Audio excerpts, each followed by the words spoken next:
अस्सलाम वालेकुम, welcome to mind changer. आज हमारे साथ हमारे ट्रेनर हैं बासित अमीन साहब, जो कि स्ट्रेस मैनेजमेंट पे कोर्स भी करवा रहे हैं। आज हम उनसे पूछेंगे कि स्ट्रेस के साइंस क्या होते हैं। आपको पता कैसे चल सकता है कि स्ट्रेस्ड आउट हैं आप।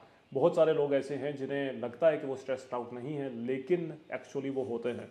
इसके साथ साथ हम ये भी डिस्कवर करेंगे कि उन्होंने किस तरह से ज्वाइन किया, अभी तक उनकी पूरी जो लाइफ है वो कैसी रही, इसके बाद उन्हें क्या फ़ायदे हुए, कहाँ कहाँ ट्रेनिंग्स इसके अलावा वो करवाते रहे हैं, और स्पेसिफिकली आप लोग जो कि ये कोर्स इनका ज्वाइन कर रहे होंगे, आप लोगों को इससे क्या बेनिफिट होगा।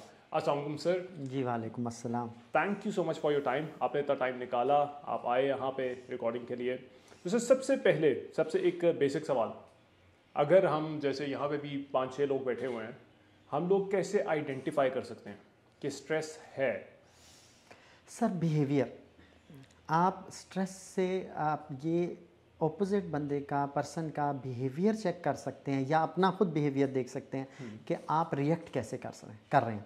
बेसिकली साइकोलॉजी ये कहती है कि साइकोलॉजी की डेफिनेशन ये है कि हर एक्शन का एक रिएक्शन है, और हम ये कहते हैं कि इंसानी साइकोलॉजी है कि अगर आपका हर एक्शन का रिएक्शन पॉजिटिव है, अच्छा है, बेहतर है, तो आप रिलैक्स हैं, पुरसुकून हैं, सेटिस्फाई हैं, शुक्रगुजार हैं। और अगर आप ये नहीं हैं तो आप स्ट्रेस में हैं। तो हम ये उनके बिहेवियर से नंबर 1। नंबर 2, आप या दूसरों का बॉडी की कैफियत बता सकती हैं। पहला स्टेप है बिहेवियर। नंबर 2 है स्टेप फिज़िकल पोजीशन। आपकी बॉडी के डिफरेंट एरिया में पेन, स्ट्रेस का एक स्पेशल एरिया है, डिप्रेशन एंजाइटी का हमारी बॉडी पे एक ख़ास पॉइंट है जिससे अंदाज़ा हो जाता है अगर किसी के वहाँ पेन हो रहा है तो वो डिप्रेशन और एंजाइटी में जा रहा है। फिर आपके शोल्डर्स और नेक से थोड़ा सा ऊपर कानों के पीछे वो पॉइंट है डिप्रेशन एंजाइटी का। अगर किसी की गर्दन में ऊपर यहाँ पे कानों के पीछे गर्दन में दर्द होता है, जी बिल्कुल ये जगह, ये वाली जगह अगर पेन होता है तो वो डिप्रेशन का पेशेंट बन चुका है। तो पेशेंट बनने से घबराने की ज़रूरत नहीं है, काम अपनी ज़ात पे करें। जिस तरह हम अभी बताएंगे कि कैसे काम करना है, कैसे आप इससे निकल सकते हैं, तो 100% क्योर है। उसके अलावा दूसरा, ये तो पेन का पॉइंट मैंने आपको एग्जैक्ट बताया। इसके अलावा शोल्डर्स भारी होना, गर्दन पे दर्द होना, ये हमारे ब्रेन से हार्ट का रूट है। नेक हमारा सर्वाइकल का एरिया जिसकी मैं बात कर रहा हूँ, यहाँ पे प्रेशर आना, यहाँ पे भारीपन होना, यहाँ पे दर्द होना आपको बताता है कि आप स्ट्रेस में हैं। या आप किसी को भी चेक कर सकते हैं, अपनी फैमिली में देख सकते हैं। अगर वो हिस्सा कंप्लेंट करता है इस हिस्से का, तो इसका मतलब है कि वो कुछ चीज़ों का स्ट्रेस ले रहा है या ले रही है। तो हमें इन हिस्सों को भी स्ट्रेचिंग से और रिलैक्स करने से अपने स्ट्रेस को दूर भगाया जाता है। इसके बाद सर स्ट्रेस तनाव ट्रैवल करता लोअर बैक तक पहुंचता है। लोअर बैक का दर्द तनाव ज़्यादा तकलीफ दे होता है, जो इतनी आसानी से नहीं जाता, जिसको थोड़ा टाइम लगता है। जैसे लोअर बैक के में शैटिक नर्व और नीचे से फिर घुटनों के दर्द की तरफ जाना। ये बेशक हमारा लिविंग स्टाइल भी इसमें इफ़ेक्ट करता है, मगर आपका स्ट्रेस उन नर्व्स को, उन मसल को स्टिफ कर देता है, जिस वजह से ये प्रॉब्लम आजकल कॉमन है। तो मतलब आप कह रहे हैं कि इतनी कॉमन है कि हर दफ्तर में अगर हम यहाँ पे 5 लोग हैं तो हम में से कितने आपको लगता है कि स्ट्रेस्ड आउट होंगे? रेशो क्या होगा? सर रेशो बहुत ज़्यादा है। रीज़न है आपको आजकल आईटी के दौर में आपको फौरी रिस्पांस करना है, तो इसलिए रेशो बहुत ज़्यादा है। 75 अबव है रेशो। 75% से ज़्यादा लोग स्ट्रेसफुल हैं, ज़्यादा मैं कह रहा हूँ, इसलिए एग्जैक्ट फिगर नहीं दे रहा। मगर अगर जो लोग काम करते हैं तो रिज़ल्ट भी पाते हैं। अगर हम जिस तरह डॉक्टर जिनको जवाब दे देते हैं स्ट्रेस के हवाले से, पेन्स के हवाले से, और बहुत सारे आपके मोरों के हवाले से, स्पाइनल कॉर्ड के हवाले से, और 100% इसमें लोगों को रिकवरी मिली कंटिन्यूसली काम करने की वजह से। बिल्कुल ठीक है, बिल्कुल ठीक है। तो सर स्ट्रेस जिसकी हम बात करें, सबसे पहले तो ये देखते हैं कि किन किन वजहों से हो सकता है कि एक वर्क स्पेस के अंदर, एक घर के अंदर, या फिर नॉर्मल लाइफ के अंदर आपको क्या लगता है कि क्या क्या रीज़न होता है जिसकी वजह से स्ट्रेस बिल्डअप होता है? सर बहुत सारे रीज़न है, मगर हम चूँकि इसको प्रॉपरली मैं बहुत अरसे से पढ़ा रहा हूँ, तो मैं आपसे अर्ज़ करूँगा कि हमने कुछ ऐसी फार्मूले या इक्वेशंस निकाली हैं जिसको आपको समझने में आसान हो। तो हम इसको समझ सकते हैं कि स्ट्रेस किस वजह से होता है। स्ट्रेस वजह है आपकी एक्सपेक्टेशन। आप जिस चीज़ को एक्सपेक्ट कर रहे हैं, आप उम्मीद रखे हैं, वो आपकी उम्मीद के ख़िलाफ़ है। जितने परसेंट वो आपकी एक्सपेक्टेशन के खिलाफ है, ऑपोजिट है, उतना ज़्यादा स्ट्रेस होगा। जितना कम एक्सपेक्ट किए हुए हैं उतना कम होगा। जैसे अभी हम बाहर निकलते हैं, हम जाने लगे हैं तो हम देखते हैं बारिश हो रही है, हम बिल्कुल उम्मीद नहीं रखते थे कि बारिश है और मुझे जाना है कि ऐसी जगह ट्रैवल करना है, तो मुझे क्या होगा, ज़्यादा स्ट्रेस होगा कि ओहो मैंने तो वॉक करते हुए जाना था, मैंने कन्वेंस का अरेंज नहीं किया, ओह मेरी तो गाड़ी कहीं गई हुई है, ओके मुझे मैं यहाँ से अगर वॉक करता जाऊँ तो मेरे पास अम्ब्रेला नहीं, यानी मेरी उम्मीद से बिल्कुल डिफरेंट चीज़ थी। और अगर मुझे अंदाज़ा है, मैं देख रहा हूँ आजकल के वेदर क्या है, फॉरकास्ट, अच्छा मुझे गाड़ी भी रेंज है और मुझे अगर वॉक कर रही है तो मैं अम्ब्रेला ले लूँ, मैं कुछ ओवरकोट ले लूँ, मुझे इंजॉय करना है, तो मैं कम होऊंगा। और मैं अगर बाहर निकलता हूँ और आंधी तूफान ज़्यादा है तो फिर वो ये है कि मेरी उम्मीद से जितना डिफरेंट होगा, इसी तरह सर रवैये। मैं अगर किसी नए शख्स से मिलता हूँ, कोई मीटिंग में बिजनेस टॉक के लिए जा रहा हूँ अपनी कोई, तो मेरे मिजाज के मुताबिक मेरी बिजनेस डील हो रही है जो मैं उम्मीद रखता हूँ तो बहुत मैं रिलैक्स होऊंगा। अगर वो 50 होती है तो मैं 50% स्ट्रेस में हूँ, और अगर वो उसके बिल्कुल ख़िलाफ़ है तो मैं 100% स्ट्रेस में आ जाऊँगा कि मैं ये डील नहीं ले पा। ये एक फार्मूला, ये इक्वेशन मैं आपको बता रहा हूँ।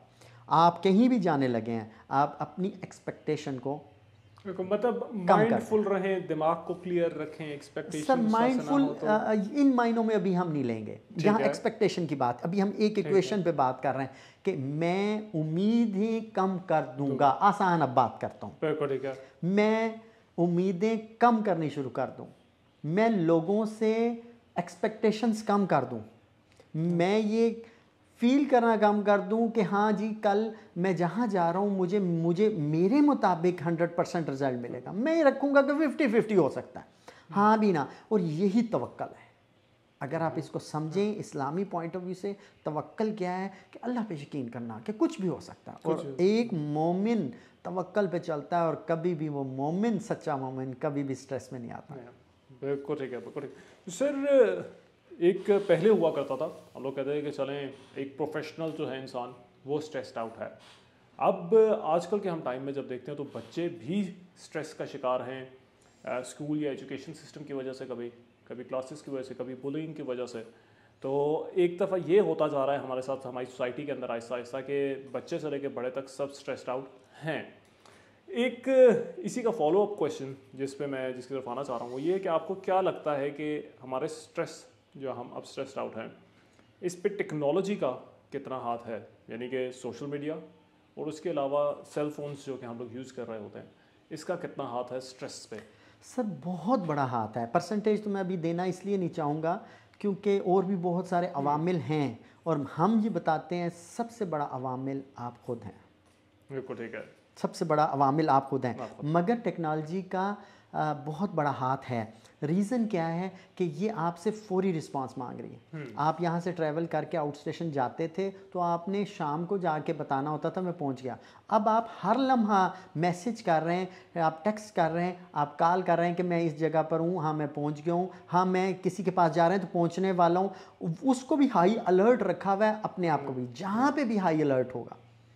आपकी नर्व्स हर वक्त एक्टिव हाई अलर्ट रहेंगी, आप स्ट्रेस में आएंगे। मगर अगर आप हाई अलर्ट के साथ अपने आप को रिलैक्स और एक्सेप्टेंस का कानून समझ लें, एक्सपेक्टेशन कम करने का कानून समझ लें, 2-3 मैंने कहा इक्वेशन और फार्मूले हैं, अगर उसको समझ लेते हैं तो आप स्ट्रेस से निकल जाएंगे। आपने बच्चों का कहा, बच्चे भी इस वजह से स्ट्रेसफुल हैं कि बच्चों के ऊपर भी टेक्नोलॉजी, अब आप उनके होमवर्क व्हाट्सएप पे चल रहे होते हैं, बच्चा कोई छुट्टी कर लेता था तो रिलैक्स होता था कि जी अब मैंने ब्रेक लिया है तो मुझे होमवर्क का नहीं पूछा जाएगा। अब अगर कोई बच्चा आजकल अगर वेकेशन पे है, छुट्टी करता है तो उसे होमवर्क घर पहुंचता है, और डिजिटली कनेक्टेड है, फिर डिजिटली कनेक्ट। और बच्चों को भी इसी एज में हाईली रिस्पॉन्स करना है। पहले बच्चे हाईली रिस्पॉन्सिबल नहीं थे, उनकी रिस्पॉन्सिबिलिटीज़ नहीं थी, आपने अभी से उनके ऊपर रिस्पॉन्सिबिलिटीज़ दे दी। और उनको भी अगर बच्चे खेलने गए हैं तो आपने उनकी टाइमिंग में उनके ऊपर बहुत नज़र रखी, और अब आपकी टेक्नोलॉजी उस पर नज़र रख रही है, तो वो भी उनको इफेक्ट। फिर बहुत सारी चीज़ें जो बच्चों के काम की नहीं है वो उन तक पहुंच रही, वो उनको स्ट्रेसफुल कर रही। बहुत सारी चीज़ें जैसे इकॉनमी का इस वक्त हालात का उनको कोई ज़रूरत नहीं है, उनके पेरेंट्स की जिम्मेदारी है, मगर बच्चों पे मैसेज पहुंच रहा है कि क्या इकॉनमी है, क्या हालात हैं मुल्क में, क्या हो रहा है। तो तो एक्स्ट्रा इंफॉर्मेशन डिस्टर्ब कर रही है बच्चों से, बड़ों से, बूढ़ों तक, बूढ़ों को, सबको एक्स्ट्रा इंफॉर्मेशन जो आप गैदर करते जा रहे हैं, कलेक्ट करते जा रहे हैं, उसकी वजह से मेरे ख्याल से जब टेलीविजन, मीडिया, रेडियो या ये नहीं हुआ करते थे तो people were less stressed out जी, पुरसुकून होते थे, क्योंकि खबर पहुंचते पहुंचते साल लग जाता था, तब तक तो खबर ही निकल चुकी होती थी। इकॉनमी बैठी है अब तक तो बेहतर भी हो गई है जब तक आप तक खबर पहुंच गई ऐसा है, बिल्कुल ऐसा है। आप कॉन्स्टेंटली देखें जो सोशल मीडिया पे, न्यूज़ पे, हर जगह पे आपको इसी तरह की बुरी खबर मिल रही होती है, तो उसकी वजह से मेरे ख्याल से ज़्यादा स्ट्रेस होता जा रहा है। बिल्कुल वैसे अनफिनिश्ड टास्क का कितना होता है इस पे कि स्ट्रेस को इंक्रीज करती है या नहीं करती? फॉर एग्जांपल हम लोग जैसे पहले भी बात कर रहे थे कि इंसानी दिमाग जो है वो कंप्यूटर की तरह ही है, प्रोसेसर ही है, ऐसा ही, ठीक है। तो कंप्यूटर पे आप 10 टैब्स इकट्ठी खोल देंगे तो वो स्लो डाउन हो जाएगा। तो इसी तरह से आजकल क्योंकि हम लोग एक हसल कल्चर जिसे कहते हैं, कॉन्टिन्यूसली बस काम करते रहें, एक चीज़, दूसरी चीज़, तीसरी चीज़, और ख़ास तौर पे वो लोग जो कि अब मल्टीपल काम इकट्ठे कर रहे हैं, तो क्या आपको लगता है कि ज़्यादा काम का बर्डन ले लेना या फिर मल्टीपल टास्क ओपन रखना कि अभी मैं कहीं जा रहा हूँ तो उसे भी बताना है, मैंने पीछे भी बताना है, मैंने ड्राइवर के साथ भी कोऑर्डिनेट करना है, तो ये एक 3 डिफरेंट टैब्स खुली हुई हैं मेरे पास, तो क्या ये भी स्ट्रेस को इंक्रीज करता है? यानी कि टाइम मैनेजमेंट या फिर अपनी एनर्जी मैनेजमेंट अगर आप बेहतर कर लें तो क्या उसका इफेक्ट स्ट्रेस तक आता है? 100% फ़र्क पड़ता है सर। मैनेजमेंट हमारे दीन में भी, माशरे में भी, साइंस में भी, टेक्नोलॉजी में भी अफेक्ट करती है।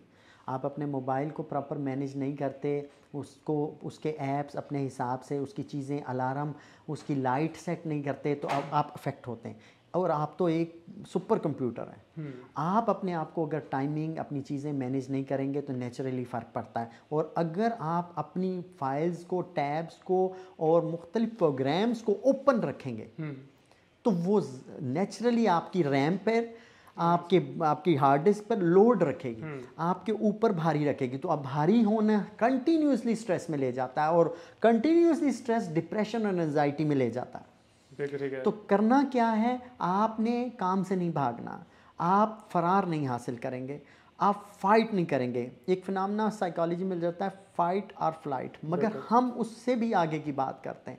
हम कहते हैं ना फाइट करें ना फ्लाइट करें, आप उसको वॉच करें, एक्सेप्ट करें और देखें कि क्या अहम है। जैसे आपने बात की टाइम मैनेजमेंट की, तो टाइम मैनेजमेंट का पहला रूल है कि आप प्रायोरिटी दें, क्या इंपॉर्टेंट है, बाकी फाइल्स को क्लोज करके रख दें।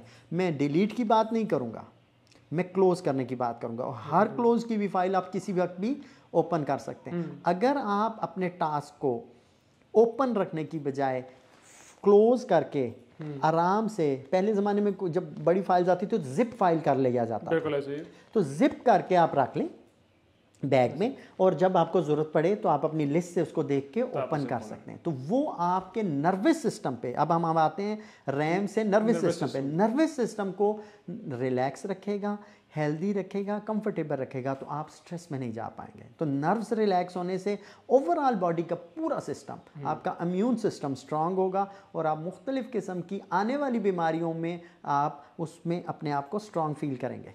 बिल्कुल ठीक है सर। अब आता हूँ मैं ज़रा उस सवाल पे कि आपने इनिशियली आपने कैसे डिस्कवर किया कि स्ट्रेस कोई चीज़ है, और आप इस फील्ड में कैसे आए इनिशियली? सर बचपन से, जैसे कुछ लोग कहते हैं कि बचपन से शौक़ था, और ऐसा ही हकीकत थी कि मुझे बचपन से इनर सेटिस्फेक्शन नहीं होती थी कि हम हैं कौन, हम कर क्या रहे हैं, हमारी ज़िंदगी का मकसद क्या है। तो इसी खोज में मैं कभी कुछ बुक्स का पढ़ना, कुछ बुज़ुर्गों के पास बैठना, ये कंटिन्यू प्रोसेस रहा।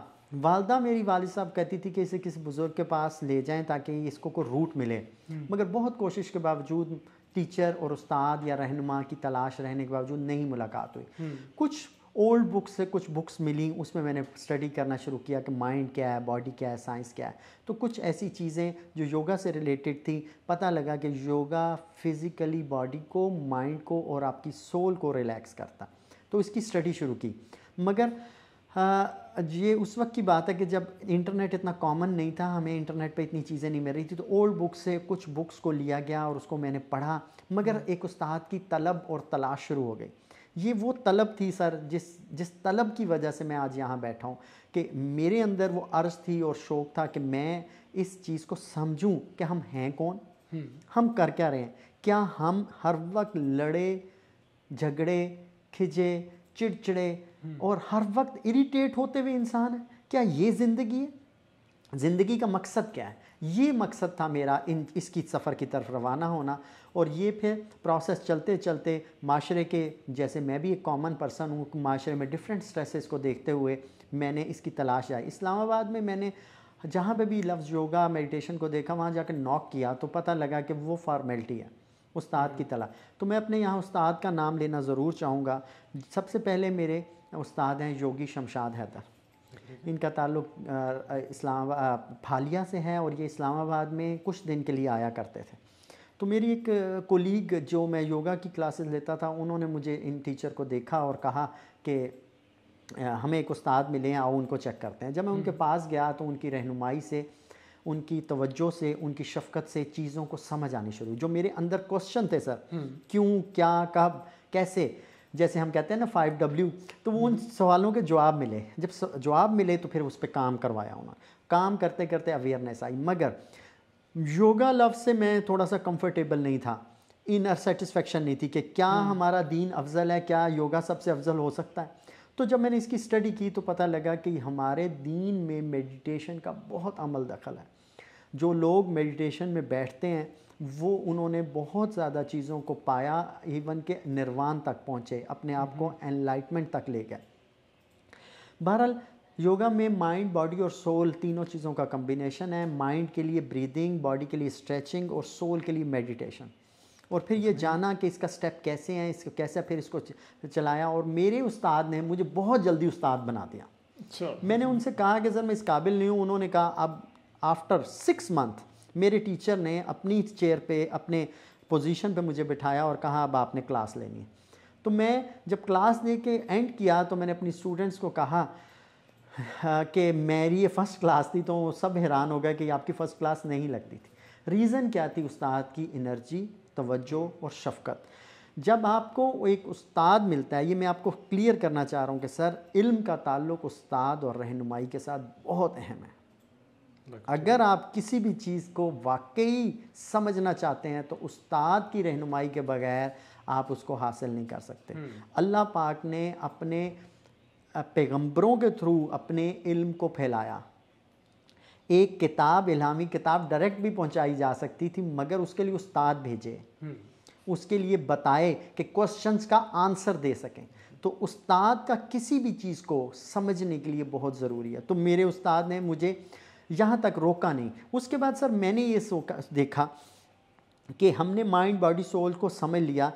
तो इसके अलावा वो लोग जो नहीं स्ट्रेचिंग कर पाते, वो लोग जो ब्रीदिंग नहीं कर पाते, वो लोग जो डीप बैठ ही नहीं पाते, वो पेन में है, वो कंट्रोल नहीं है, उनकी थॉट्स कंट्रोल नहीं है, तो उनके लिए क्या किया जा सकता है? तो फिर जब मेरी स्टडी थी तो मैं अपने दूसरे उस्ताद का नाम लेना चाहूँगा। उनका नाम है जी प्रोफेसर मोइस साहब, डॉक्टर प्रोफेसर मोइस, कराची से इनका ताल्लुक़ है। माइंड साइंसेस के उस्ताद हैं, बहुत बड़े गुरु हैं। उनसे फिर मैंने कुछ कोर्सेज किए जिसमें हिप्नोथेरेपी, बेहतरीन course NLP, neuro linguistic programming या न्यूरो लिंग्विस्टिक साइकोलॉजी, कि हम इंसान की नर्व्स पे कैसे काम कर सकते हैं। फिर उसमें एक और मज़े का कोर्स जो आप सुन के हैरान है, सिल्वा माइंड साइंस, कि सिल्वा इंट्यूशन, आपकी जो इंट्यूशन है उसको भी पॉलिश किया जा सकता है। ये हमने कोर्सेज किए। उसके अलावा रेकी हीलिंग, आपके अंदर एनर्जी क्या है, हीलिंग कैसे हो सकती है, कुंडलनी शक्ति, आपके अंदर कुंडलनी हीलिंग एनर्जी क्या है, ये तमाम कोर्सेज और बहुत सारे कोर्सेज। और उनका सबसे बेस्ट डिज़ाइन किया 4 डायमेंशन कोर्स जो सबसे सुपर है, वो मैंने मुख्तलिफ टाइमिंग पे किए। और मेरे पहले वाले उस्ताद ने बिल्कुल नहीं रोका और दूसरे उस्ताद ने पहले वाले उस्ताद को बिल्कुल निगलेक्ट नहीं किया। तो मैंने जब ये कोर्सेज चीज़ किए तो फिर मैंने एक रिज़ल्ट निकाला कि माइंड बॉडी का कम्बिनेशन जदीद टेक्नोलॉजी को कवर करने के लिए हमें माइंड साइंसेस पे काम करना चाहिए। तो अब मेरे कोर्सेज में हम yoga, meditation plus mind sciences की टेक्निक्स का इस्तेमाल करते हैं, जो आपको रिलैक्स करने के लिए, जो आपको डीप लेने के और अपने टारगेट्स को अचीव करने के लिए इस्तेमाल किया जाता है। बिल्कुल ठीक है। और सर ये सारी आपने जो साइंसेस बताई भी, इतना आपने सीखा जो, काइंडली ये भी बताइएगा मुझे कि किन किन चीज़ों को ये सॉल्व करती है। क्या ऐसे भी इनके हेल्थ बेनिफिट्स होते हैं कि कोई बीमार जो हैं सिर्फ स्ट्रेस तक ही इसका ताल्लुक होता है, या फिर ये बाकी बीमारियों को भी इलाज कर रहे होते हैं, बाकी बीमारियों का भी इसमें? जी सर, बिल्कुल। हम तो ये कहते हैं कि आपकी 100% रिकवरी, एवरी बीमारी, मेडिसिन फ्री होना। हमारा एक स्लोगन है कि नेचर के करीब आएं, पार्कों को आबाद करें और हॉस्पिटल को वीरान करें। तो जब आपने बीमारी की बात की तो हमने इस पे सक्सेस लिया, हमने इस पे सक्सेस स्टोरीज़ हैं हमारे पास, आपके साथ शेयर कर सकते हैं। हमारे पास एक हाजी ज़ुबैर साहब हैं जिनकी एज है 62 प्लस। वो जब हमारे पास आज से 5 से 6 साल पहले आए तो उनको स्टंट डल चुका था। डॉक्टर ने बकौल उनके कि उनको बताया कि ये आपने सुबह दोपहर शाम इतनी गोलियां खानी हैं, ये खून पतला करने के लिए, दिल के लिए, ये इसलिए 4 5 6 गोलियां। वो एक स्पोर्ट्समैन थे और उन्हें ये अंदाज़ा था कि मुझे टैबलेट्स पे नहीं लगना। वो हमारे पास आए और रेगुलर बेस पे योगा एंड मेडिटेशन, दोनों चीज़ें बड़ी अहम है, मेडिटेशन करना शुरू किया। और अब आप उनसे सुने तो वो पिछले 4 साल से ज़ीरो मेडिसिन पे हैं, स्टंट डलने के बावजूद। कोई मेडिसिन नहीं ले रहे? ज़ीरो मेडिसिन, कोई मेडिसिन नहीं ले रहे। अपनी डाइट का ख्याल और एक्सरसाइज। 62 प्लस हैं और 4-5 साल पहले स्टंट डला हुआ है। इसी तरह ये एक स्टोरी है, कई जिनकी बैक के इशू आ चुके थे, डॉक्टर ने उन्हें बता दिया कि अब आपको ऑपरेट करना है। नीज का इशू आ गया था, आर्थराइटिस सीवियर पेशेंट, शुगर के पेशेंट जिनकी शुगर कंट्रोल नहीं होती थी, बैलेंस हो गए और मेडिसिन छोड़ दी। इंटरेस्टिंग बात कि शुरू में हम नहीं कहते कि मेडिसिन छोड़ें, हम ये कहते हैं कि आप अपना खुद चेक करें, आप काम करें और चेक करें। तो लोग आहिस्ता आहिस्ता उसको रिड्यूस करते हैं। हमारा एक सेटअप है सर, ओपन एयर में रावलपिंडी में नेशनल अयूब पार्क, हमारा वहाँ सेंटर है। डेली अर्ली मॉर्निंग वहाँ पे बहुत नॉमिनल सी फीस पे क्लास होती है, डेली होती है। और उसके अलावा अगर किसी को पर्सनल सेशन चाहिए हो तो पर्सनल सेशन भी दिए जाते हैं।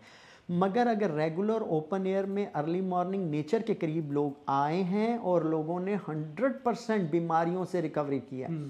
हमारे स्टूडेंट्स में इंटरेस्टिंग बात डॉक्टर्स हैं, डॉक्टर्स हैं जी। हमारे पास सक्सेस स्टोरीज़ हैं, अगर हम हमारे पेज पे देखेंगे, आप जाएंगे वहाँ पे सक्सेस स्टोरीज़ हैं डॉक्टर्स की। मुझे अभी याद आ गया कि अटक ऑयल रिफाइनरी के MS हमें बाकायदा वहाँ मुझे और मेरे टीचर को लेके गए और उन्होंने वहाँ पे बाकायदा योगा क्लासेस का आगाज़ करवाया और हम वहाँ काफ़ी अरसा करते रहे।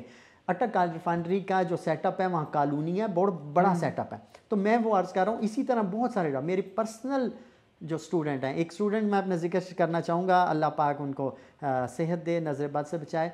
आज से 10 साल पुरानी वो रेगुलर पर्सनल सेशन लेने वाली स्टूडेंट है। उनकी 3 बेटियां अमेरिका में हैं, उनके तीनों दामाद और 2 बेटियां डॉक्टर हैं, सिर्फ एक बेटी डॉक्टर नहीं। और उनकी खुद वो कर्नल रिटायर्ड डॉक्टर। जब उनको आर्थराइटिस हुआ तो उनकी जो बड़ी बेटी हैं अमेरिका में वो भी डॉक्टर हैं और आर्थोपेडिक सर्जन हैं। उन्होंने रिकमेंड नहीं किया अपनी मदर को, उन्होंने रिकमेंड किया योगा एंड मेडिटेशन। और अल्हम्दुलिल्लाह आफ्टर 3 मंथ की रेगुलर एक्सरसाइज के बाद सीवियर अटैक आर्थराइटिस का जॉइंट्स जुड़ चुके थे, वो रिकवर हुई और विदाउट स्टिक 3 मंथ बाद अपनी कॉलोनी में वॉक कर रही थी। जब उन्होंने 3 मंथ बाद वॉक की तो सब लोग उनसे पूछें कि ये कैसे हो गया कर्नल साहब, ये कैसे हो गया। तो उन्होंने फिर अपने उस्ताद का नाम यानी मेरा नाम लिया और मुझे वहाँ से बहुत अच्छा रिस्पांस मिला। और मेरी वहाँ जर्नल्स कॉलोनी में बहुत ज़्यादा स्टूडेंट्स हैं जॉइंट्स पेन, आर्थराइटिस, बैक के प्रॉब्लम के लिए, और 100% रिकवरी। 100% मैं बता रहा हूँ, स्टिक का छोड़ना आफ्टर 60 लोग इमेजिन नहीं कर सकते। तो वो 70 प्लस थी और अब माशाल्लाह उस वक्त 70 के आसपास थी, अब 80 के पास हैं। तो अल्हम्दुलिल्लाह रिकवर हुई। ये वो भी डॉक्टर। इसके अलावा और बहुत सारे डॉक्टर हमारे पर्सनल स्टूडेंट, जो डॉक्टर्स अवेयर हो जाते हैं, जो लोग इसको समझ लेते हैं बेहतर अंदाज में, वो रिकमेंड भी करते हैं हमारे पास। पेशेंट रिकमेंड करते हैं। फिजियोथेरेपी से 50% हम फिजियोथेरेपी को कहते हैं। फिजियोथेरेपी से 50% अबव यानी 100% योगा आपको रिकवरी देता है। जॉइंट्स पे से भी ज़्यादा जी। फिजियोथेरेपी है पैसिव स्ट्रेचिंग, योगा मेडिटेशन है एक्टिव स्ट्रेचिंग, आप माइंड से अवेयर होके जाते हैं, उससे ज़्यादा अच्छा रिजल्ट आता है। फिजियोथेरेपी में डॉक्टर रिकमेंड ज़्यादा, आप कॉमनली अब तो हर हॉस्पिटल में हम, इंटरेस्टिंग बात बताऊँ, हम AFIRM में हमारी बहुत अरसा क्लास रही। अच्छा। हाँ जी, जब हमारा एक सक्सेस सेशन चला तो जनरल साहब ने हमें घर बुलाया, तो उन्होंने 3 मंथ के कोर्स के बाद कहा उनके आपने मेरी मिसेस को बदल दिया। उन्होंने हमें ये कहा कि आपने मेरी मिसेज कैसे बदल दिया। उन्होंने कहा जी इनको गुस्सा बहुत आता था। अब एक जनरल साहब की बेगम साहिबा के ऊपर मैनेजमेंट के बहुत मसाइल थे और उन्होंने कहा जी आपने इनका मिजाज बदल दिया, तबीयत बदल दी। और फिर उन्होंने हमसे कहा कि आप क्या मेरे लिए भी कुछ करेंगे, तो हमने कहा जी बताएं। उन्होंने कहा जी AFIRM में वो हमारे जवान जो अफोर्ड नहीं कर सकते, उनकी फैमिलीज़ वहाँ छोड़ जाती हैं डिसेबिलिटी की तरफ, तो आप उनके लिए काम करें। और हमने बहुत अरसा AFIRM रेगुलर काम किया और बहुत अच्छा रिजल्ट आया जी। माशाल्लाह माशाल्लाह। तो एक चीज़ इसमें कि जैसे MBBS है, डॉक्टर जो सारे साइंस को फॉलो करके कर रहे होते हैं, तो अभी तक इस तरह की कोई योगा की सर्टिफिकेशंस या ऑफिशियल चीज़ें या इस तरह से किसी ने बनाया है कि जिस पे आप स्टेप बाय स्टेप फॉलो करके सीख सकें? और दूसरी बात ये कि पाकिस्तान के अंदर क्या वो मौजूद हैं या फिर आपको इंटरनेशनली ही सर्टिफिकेशंस या कहीं और से ही करनी पड़ रही हैं इस टाइम पे? जी, सर्टिफिकेशंस बिल्कुल होते हैं। जैसे मैं खुद सर्टिफाइड योगा टीचर हूँ। असल डिपेंड करता है कि आपके ऑर्गेनाइजेशन जो सर्टिफिकेट दे रही है वो आपको किस वक्त सर्टिफिकेट देती है, वो आपको काम करवा के रिज़ल्ट कैसे लेती है। बिल्कुल पाकिस्तान में भी बहुत कम इंस्टीट्यूट हैं मगर हैं, और वो टीचर हाँ जी करवा रहे हैं। और फिर टीचर पे डिपेंड करता है कि वो कब सर्टिफिकेट देता है। जैसे हमारी ऑर्गेनाइजेशन में हम उस वक्त तक सर्टिफिकेट नहीं देते जब तक हम खुद सेटिस्फाई ना हो कि जो हमारा स्टूडेंट है वो इस काबिल हो गया है कि वो लोगों की ज़िंदगियों के साथ उनको बेहतर कर सकता है। क्योंकि ज़िंदगी का मामला होता है, माइंड बॉडी पे काम करना उनकी सेहत और ज़िंदगी का मामला होता है। तो अब हमारी ऑर्गेनाइजेशन में नॉर्मली हम ये कोर्स 6 मंथ पे की ट्रेनिंग, टीचर ट्रेनिंग करवाते हैं। उसके बाद टेस्ट क्लियर करना बहुत ज़रूरी है। अगर आप बॉडी की, माइंड की और सोल की एनाटॉमी नहीं समझते तो आप एक अच्छे टीचर नहीं बन सकते। प्लस मैं आपको जो इंटरेस्टिंग बात बताऊं, अगर आप मेडिटेशन प्रॉपरली, एक योगा टीचर जो सर्टिफाइड हो रहा है, अगर वो डीप मेडिटेशन में बैठने लग पड़ा तो वो अंदर के सारे राज उसके अंदर खुलने शुरू हो जाते हैं, तो वो बेहतरीन टीचर कहलाता है और हो जाता है। यानी अपनी इंट्यूशन से, जैसे एक अच्छा हकीम या अच्छा डॉक्टर अपनी इंट्यूशन पे ज़्यादा काम कर रहा होता है, ना कि अपनी मेडिसिन पे ज़्यादा एतमाद कर रहा होता है। एक अच्छा डॉक्टर अब दूसरे की साइकोलॉजी पे ज़्यादा काम कर रहा होता है, ना कि मेडिसिन पे काम कर। अगर एक डॉक्टर अपने पेशेंट को ये कह दे कि ये मेडिसिन आपको काम करेगी और इंशाल्लाह आप जल्दी ठीक हो जाएंगे, तो पेशेंट 50% उसी वक्त रिकवर कर जाता है। मगर हमने कुछ ऐसे लोग भी देखे जो कि पेशेंट को हौसला नहीं दे पाते, तो पेशेंट्स की कैफियत कुछ अच्छी नहीं रहती। तो अर्ज़ ये कर रहा हूँ कि अच्छा डॉक्टर, अच्छा मुआलिज होने के लिए या अच्छा योगी होने के लिए आपको दूसरे की साइकोलॉजी को समझना और दूसरे को ले के साथ चलना बहुत ज़रूरी है। बिल्कुल ठीक है सर। और सर एक और चीज़, अफर्मेशंस जैसे हम कहते हैं कि शीशे में देख के अपने बारे में या फिर अपनी वर्ड्स को रीफ्रेज कर लेना, क्या वो भी इसी साइंस के साथ कनेक्टेड है या वो एक सेपरेट चीज़ है? जी बिल्कुल, इसी साइंस के साथ कनेक्टेड है। रीज़न क्या है कि जैसे आप और मैं बात कर रहे हैं, अगर हम पॉजिटिव बात करते हैं तो इसके पॉजिटिव असरात होंगे। अगर हम नेगेटिव बात करना शुरू करेंगे तो इसके नेगेटिव।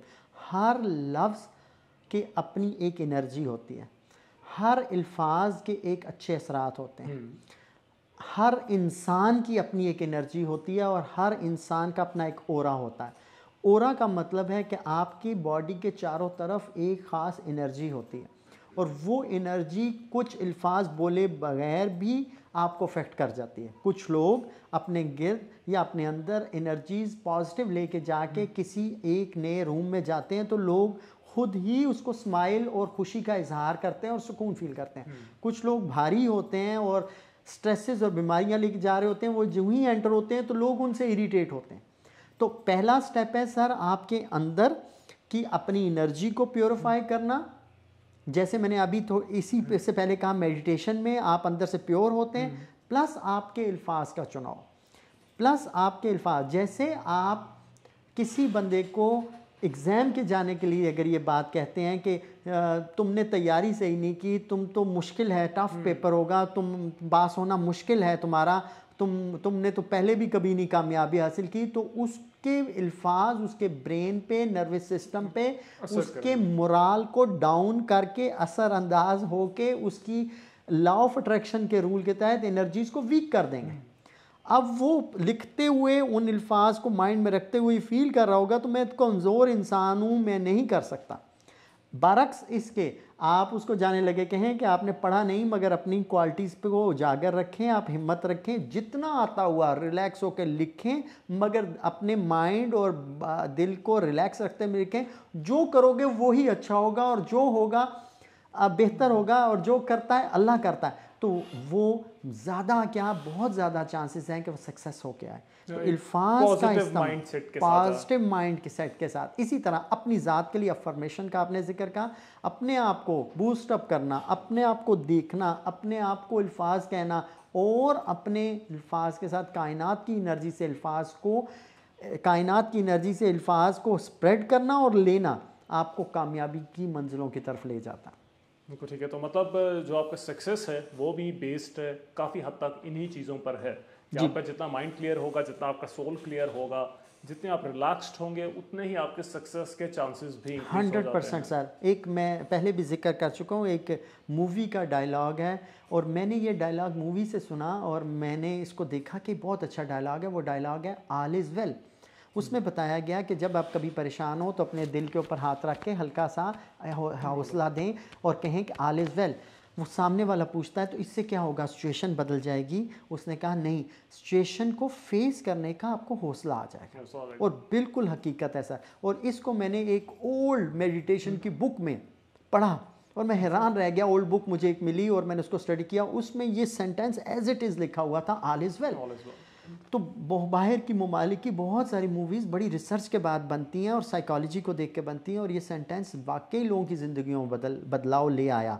तो पॉजिटिव अफर्मेशन जो अभी मैं आपसे शेयर कर रहा हूँ वो यही है, ऑल इज़ वेल। आप अभी बाहर जा रहे हैं, अभी आप अपने टारगेट पे जा रहे हैं, क्या होगा बीइंग अ मुस्लिम और बीइंग अ इंसान, हमें नहीं पता कि क्या होगा, मगर हम ये होप, ये उम्मीद लेके जाएं कि सब अच्छा होगा, बेहतर होगा, तो अच्छी चीज़ों को आप अट्रैक्ट करना शुरू कर दें।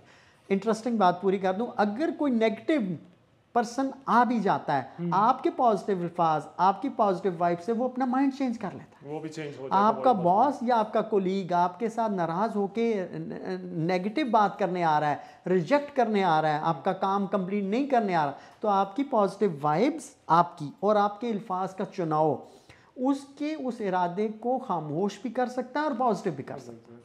यानी कि प्रॉब्लम्स और जो स्ट्रगल्स हैं वो लाइफ में उसी तरह से एग्जिस्ट करती हैं। आप योगा मेडिटेशन से प्रॉब्लम को तो नहीं बदलेंगे, लेकिन एटलीस्ट आप अपना माइंडसेट बदल लेंगे, आप अपनी अप्रोच को चेंज कर लेंगे उस प्रॉब्लम को टैकल करने के लिए, और वो आपको हेल्प आउट कर रही होगी। जी, मैं जुमला पूरा कर दूं, हम अपनी अप्रोच को चेंज करके, अपना माइंडसेट करके, हम अपनी उस पॉजिटिव वाइब्रेशन और फॉर्मेशन से दूसरों को भी चेंज कर लेते हैं। दूसरों को भी चेंज कर, सिचुएशन को ही चेंज, सिचुएशन चेंज हो जाती है। मगर क्वेश्चन ये है, प्रॉब्लम में लोग इसलिए कि लोग सबसे पहले सिचुएशन चेंज करने की कोशिश करते हैं, अपने आप को चेंज करने की कोशिश नहीं करते, अपने अल्फाज पे गौर नहीं कर रहे, अपने एक्शंस पे गौर नहीं कर रहे, और हम चाह रहे हैं कि मैं जहां जा रहा हूं ऑपोजिट पार्टी मुझे बेस्ट दे, मेरी बात मान ले, मैं एक्सपेक्ट कर रहा हूं कि वो मुझे 100% मेरी बिजनेस डील हो जाएगी, मगर मैं उसमें क्या किरदार अदा कर रहा हूं ये ज़्यादा अहम है, मुझे इसकी तरफ देखना अहम है। यानी कि हम सब दुनिया को बदलना चाहते हैं, अपने आप को कोई बदलने को तैयार नहीं है। सर यही निचोड़ है।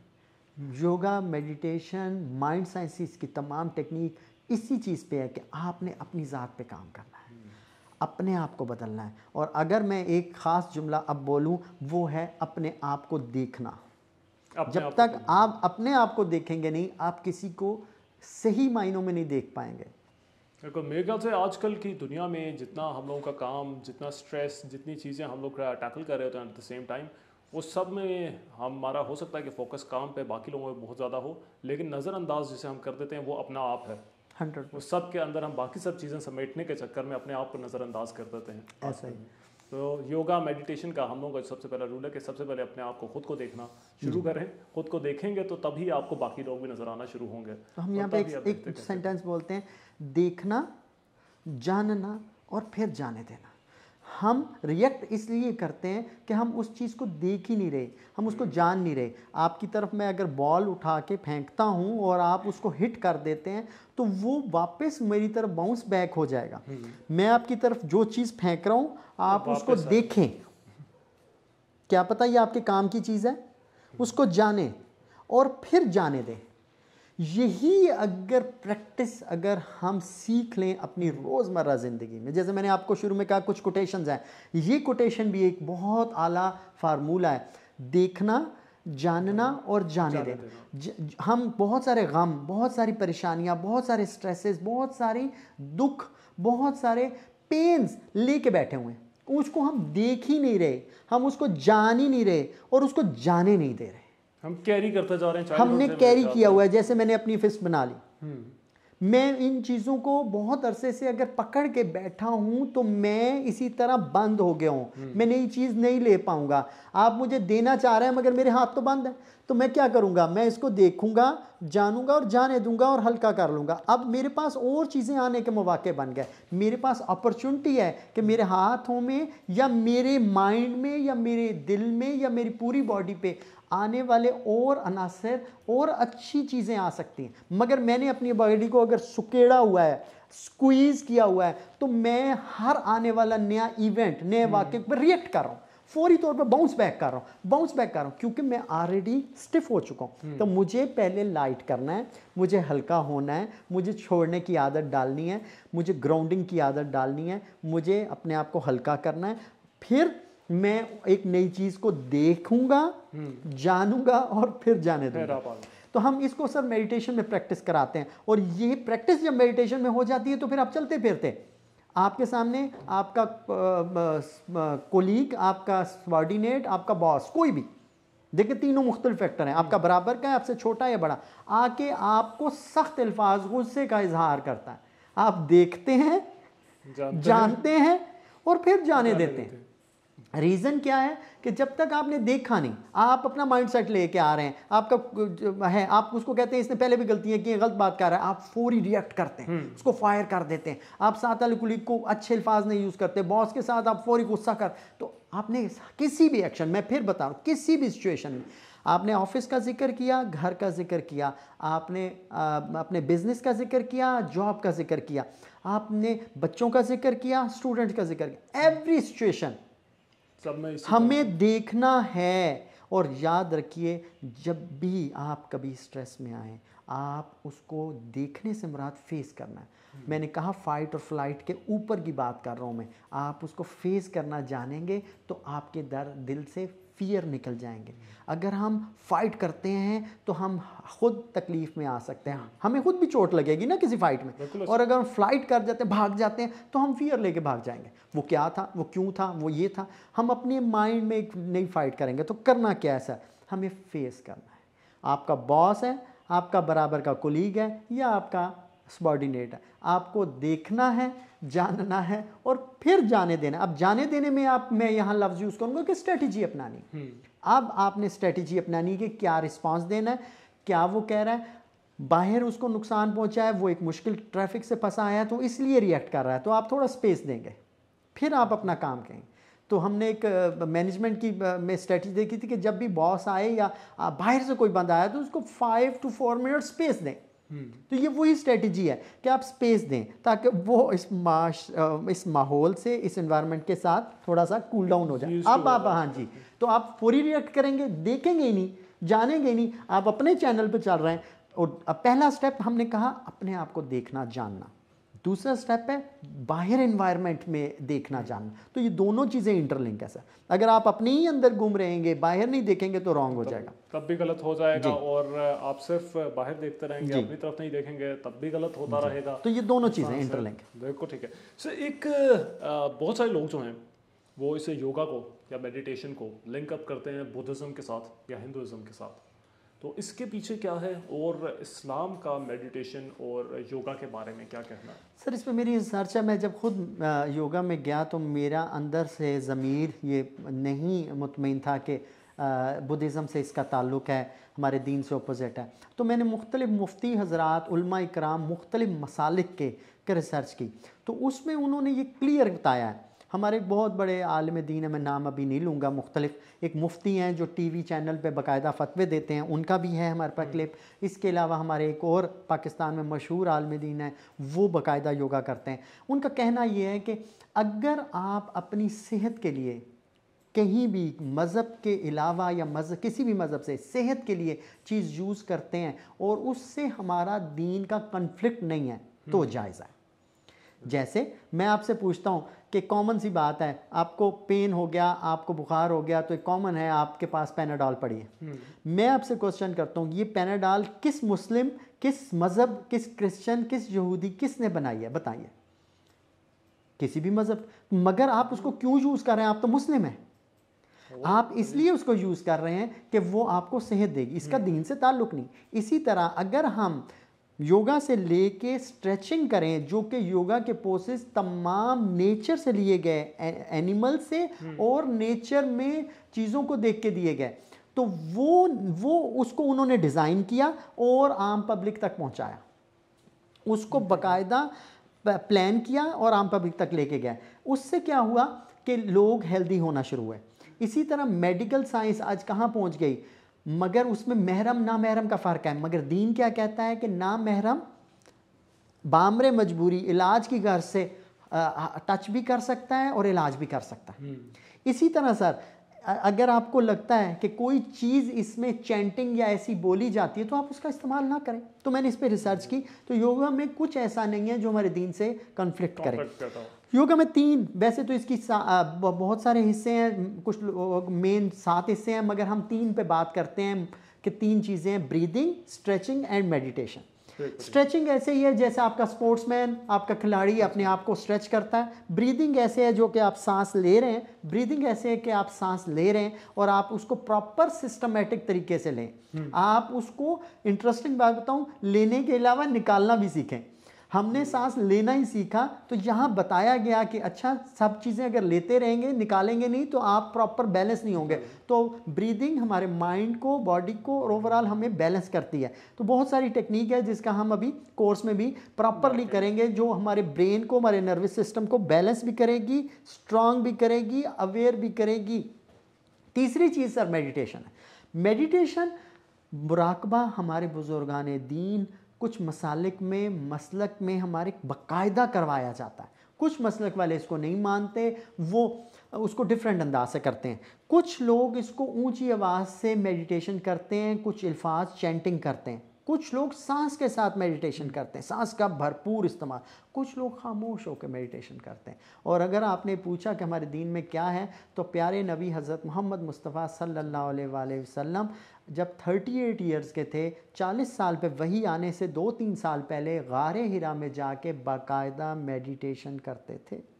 मेडिटेट करते हुए तभी जी वही नाज़िल हुई। प्यारी बीबी खतीजा उनके लिए परेशान होती थी कि 2 या 3 दिन का खाना ले गए तो वो खाना लेके वहाँ पे पहाड़ पे चढ़ के उन तक पहुँचाती थी। इस हदीस से पता ये लगता है कि 2-2, 3 दिन से ज़्यादा वहाँ वो स्टे करते थे। अब प्यारे नबी सल्लल्लाहु अलैहि वसल्लम वहाँ पे क्या करते थे, थोड़ा सा डिस्कनेक्ट हुए अपने मामलात से और अपने आप को रिफ़्रेश किया।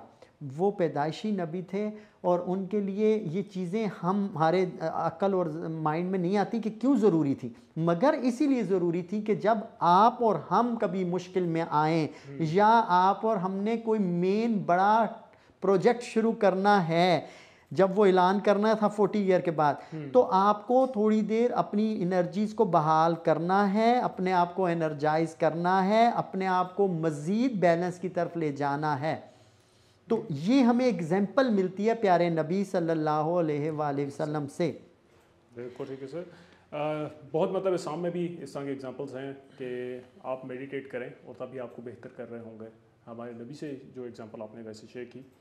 तो सर हम लोग जो अब इस कोर्स की बात करते हैं, जो कि अभी हम लोग 1 वीक का जो है उसके अंदर क्या क्या चीज़ें ऐसी हैं, क्या ये सिर्फ थ्योरेटिक होगा, क्या अच्छा कॉन्सेप्ट्स क्या क्या हैं, क्या हम प्रैक्टिस कर रहे होंगे, ये किस तरह से, और इसके अंदर क्या क्या डिस्कशन हम लोगों की हो रही होगी। आपने 3 चीज़ों तो बताई, तो इसमें कितनी ब्रीदिंग टेक्निक्स आ जाएंगी, कितने स्ट्रेचिंग के तरीके आ जाएंगे, क्या क्या कुछ आ जाएगा।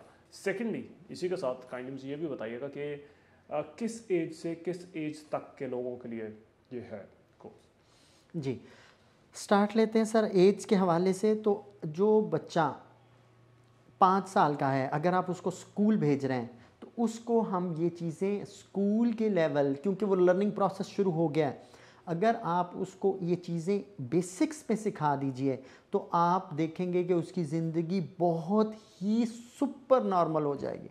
वो नॉर्मल नहीं, वो सुपर नॉर्मल इंसान होगा। हमने एक लफ्ज़ जीनियस सीखा था, ये जीनियस से भी ऊपर है कि वो बहुत आला। एक चीज़ यहाँ पे ऐड कर दूँ, मैं एक वर्कशॉप में गया तो वहाँ पे ब्रेन के एक सर्जन थे और वो बहुत यंग थे और अल्लाह ताला ने उनको बहुत सक्सेस दी थी। तो जब मेरे साथ उनकी मीटिंग हुई तो हंस के कहने लगे कि मेरी जो है ना तालीम वो दुबई में हुई और वो इंडियन स्कूल थी और वहाँ पे योगा में सुबह 4 बजे उठा के हमें मेडिटेशन कराई जाती। तो मैं मुस्कुराने लगा कि वो सुपर जीनियस ब्रेन के सर्जन ऐसे ही नहीं बने कि वो उसके पीछे उनके ये मेडिटेशन और योगा की कुछ चीज़ें। तो हम वापस आते हैं सर एज पे। तो अगर 5 साल से लेकर जितनी भी एज आपकी है, मेरे इस वक्त स्टूडेंट 80 प्लस हैं, अगर आपकी एज 80 प्लस से भी ऊपर है तो योगा की ब्रीदिंग, स्ट्रेचिंग और मेडिटेशन आपके लिए हेल्पफुल है, क्योंकि हमने उसमें अवेयर होना है। और हमारे बहुत सारे स्टूडेंट हमारे सेंटर में आके देखें, आप हैरान रह जाएंगे, जिनको डॉक्टर ने वो नमाज़ पढ़ने सजदा करने मना किया, वो फुल बॉडी वर्कआउट करते हैं। तो अर्ज़ यह है कि करना क्या है कि आपकी एज 5 साल से अबव जब तक जहाँ तक है, आप हाउसवाइफ हैं, वर्किंग वूमेन हैं, मेल हैं, फीमेल हैं, बच्चे हैं, किसी भी एज के हैं, बुज़ुर्ग हैं, आप इस कोर्स को ज्वाइन कर सकते हैं। इसमें पहले पैटर्न पे हमारा अप्रॉक्सीमेटली 1 घंटे का सेशन होगा। उसमें थोड़ी सी डिस्कशन होगी, आपको थोड़ा सा बताया जाएगा कि स्ट्रेस क्या है, कैसे हम इससे बच सकते हैं सिस्टमेटिक तरीके से, थोड़ा सा आपको लिटरेचर और आपको लिटरेचर भी दिया जाएगा। जो लोग पढ़ना चाहते हैं वो पढ़ लें, और जो नहीं पढ़ना चाहते हैं उनके लिए लाजिम नहीं है, वो ये कोर्स सुन के ही उनके लिए अवेयरनेस होगी। उसके बाद हम करेंगे जी ब्रीदिंग की, चूँकि 7 डेज़ है, 14 ब्रीदिंग हम इसमें सिखाएंगे। कोशिश करेंगे कि डेली हम 2 ब्रीदिंग पे काम करें, सिखाने बताने के साथ करवाएं भी। हम कोशिश करेंगे ब्रीदिंग करेंगे।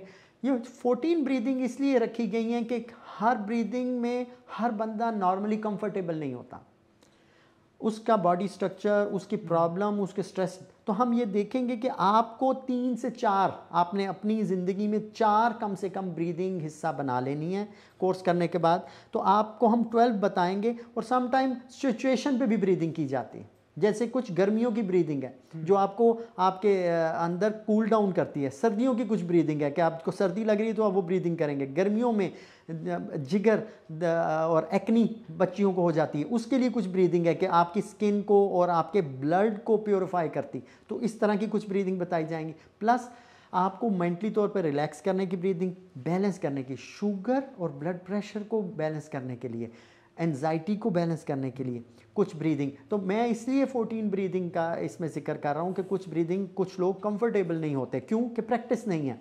तो आप अगर 14 की 14 प्रैक्टिस करें हफ्ते में डेली 2-2 करके तो बहुत आला है। अगर नहीं कर पाते तो आप बीच में 3, 4, 5 अपने मिजाज के मुताबिक सेट करेंगे, और वो हमारा बाद में जो ग्रुप बना होगा हम उसमें डिस्कशन करके आपकी पर्सनैलिटी के मुताबिक उसको सेटल कर सकते हैं। तीसरी जो चीज़ आम होगी मेडिटेशन, गाइडेड मेडिटेशन, जो कि आपको एक ऑडियो भी दी जा सकती है आपकी रिक्वायरमेंट के मुताबिक, और आपको लाइव भी मेडिटेशन करवाई जाएगी।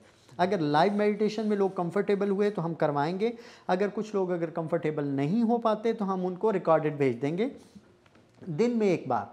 अच्छा, मेडिटेशन भी 2-3 तरह की होती है, ये भी डिपेंड करता है ऑडियंस की रिक्वायरमेंट पे। एक मॉर्निंग की अफर्मेशन मेडिटेशन है जो कि आप सुबह सुबह अपने आप को बूस्ट अप करते हैं कि मैं कर सकता हूँ, आज मैंने करना है, आज मैं पॉजिटिव रहूँगा, मुझे आगे बढ़ना है। जब आप आप खुद अपने आप को कॉशन, कमांड और एक एनर्जी दे रहे होते हैं, तो वो आप अगर मेडिटेशन सुन के जाते हैं तो आपकी दिन भर एनर्जीफुल और इंजॉयबल होता है। आप एक पॉजिटिव माइंडसेट के साथ दिन में एंटर होते हैं। बिल्कुल ऐसा ही। और कुछ मेडिटेशन होती हैं मिड ऑफ डे की, जिसमें आप काम डाउन होते हैं, रिलैक्स हो रहे होते हैं और आप शुक्रगुजार हो रहे होते हैं, थैंकफुलनेस की मेडिटेशन होती है। कुछ मेडिटेशन रात के लिए होती हैं कि अब आपने सारा दिन कर लिया, अब आपने रिलैक्स है, अब आप ग्राउंड कर दें, आप तो अल्लाह के हवाले कर दें, आप तवक्कल कर दें जो कुछ किया और अपनी चीज़ों को देख के नेचर के हवाले कर दें।